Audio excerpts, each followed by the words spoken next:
정치 쪽으로 가면 얘기가 또 다를 수가 있는 것이 정치는 이제 가치가 있고 여기 어떤 그 권력이라는 게 끼고 또 권력에 대한 의지가 작동을 하니까 편갈라서 그냥 우기고 여기에 매체들도 일종의 편집 방향과 가치관으로 같이 막 가면 이거는 뭐가 가짜인지 진짜인지도 모르고 혹은 뭐 가짜 진짜를 떠나서 누가 우리 편인가만 찾고 하니까 이런 데는 아예 판단이 더 어렵지 않아요? 어려워요. 정말로 어려워요. 그러니까 이게 아까 이제 처음에 우리가 얘기 나눴던 거잖아요. 의견 표명이냐 사실이냐. 네. 요 두 가지를 나누는 것도 어려워요, 사실은. 그러니까 이제 상대 진영은 서로에게 가짜 뉴스라고 공격을 하는데 예를 들면 뭐 어떤 특정 정치인에 대해서 하지 않은 행동을 했다고 하거나 아까 제가 말씀드렸잖아요. 객관적 사실이라고 제가 표현했는데 객관적으로 제3자가 봐도 분명히 이거는 잘못된 정보라고 얘기하는 거 이걸 얘기하는 건 처벌해야 한다고 저는 봐요. 왜냐하면 이 정치인들은 그 자체로 공인으로서 또는 그 사람이 말한 말의 신뢰감이 일반 국민한테 높이 이미 들어오게 돼 있어요.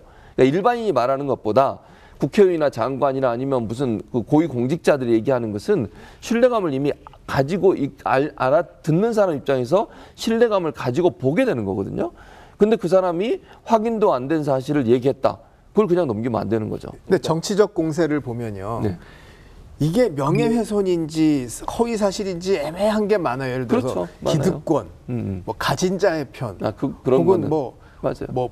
꼰대, 뭐 종북도 있었어 최근에, 뭐 간첩도 이거 법원 가면 다 뭐 문제 없다고 나오던데요? 네, 그게 의견의 표명이라고. 예, 팩트가 아니라. 예.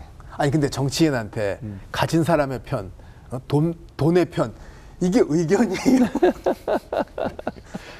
뭐 의견의 표명 내지 비하적 표현이라고 봅니다. 그렇죠. 예. 돈의 편, 이분이 돈의 편인지 가진 자의 편인지 아닌지는 어떤 가치 판단이 들어가게 되거든요. 한때 미국 간첩, 북한 간첩 이런 것도 있었거든요. 그건 어떻게 돼요, 다? 일단 간첩도 법원 입장에서 표현의 자유로 봤는데 약간 간첩은 약간 해석의 여지가 있습니다. 예, 실제로 뭐 비밀 정보를 유출했다 이렇게 얘기하면 사실인데 약간 간첩이라고 하면 그거 뭉뚱그려서 그 한국 정서상 간첩은 뭐 나쁜 사람 약간 이런 거의 표현 뭐 이런 거라고 좀 본 것 같습니다. 이게 이제 만약에 이런 아까 말씀하신 그런 표현들 때문에 서로가 서로를 공격하고 가짜 뉴스라고 처벌하기 시작하면요, 그건 이제 엄청난 논란이 일어나요. 그건 표현의 자유 억압이고 이거는 비판의 어떤 그 제한이다 이런 얘기가 나오게 되니까 헌법적 정신과 또 충돌하게 되거든요.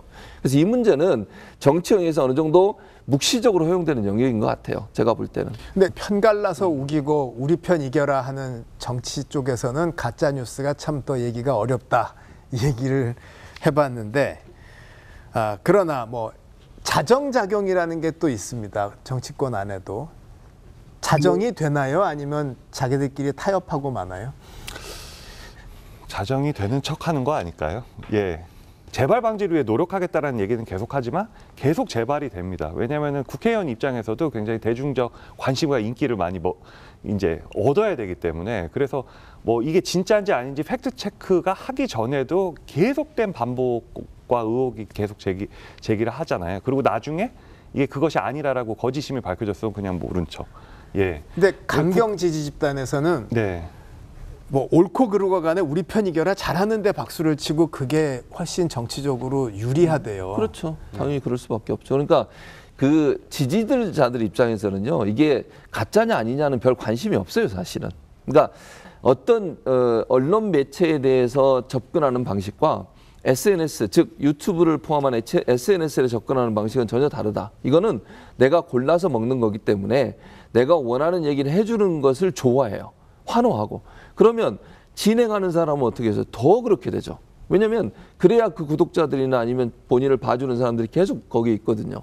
안 그러고 본인하고 다른 얘기 하잖아요. 그럼 막 거기에 반대 얘기하고 뭐 심하면 욕설까지 하고 나가버려요, 그냥. 나 더 이상 안 보겠다고 하면서. 그럼 결국 이것도 유튜브 하는 사람들도 돈과 연관이 있다고 저는 보거든요. 돈을 벌기 위해서 유튜브를 하는 사람들 입장에서는 어떻게든지 자기를 지지하고 시청해주고 구독을 해주는 사람들의 성향이나 그들이 원하는 메시지가 뭔지를 생각해서 말을 할 수밖에 없어요.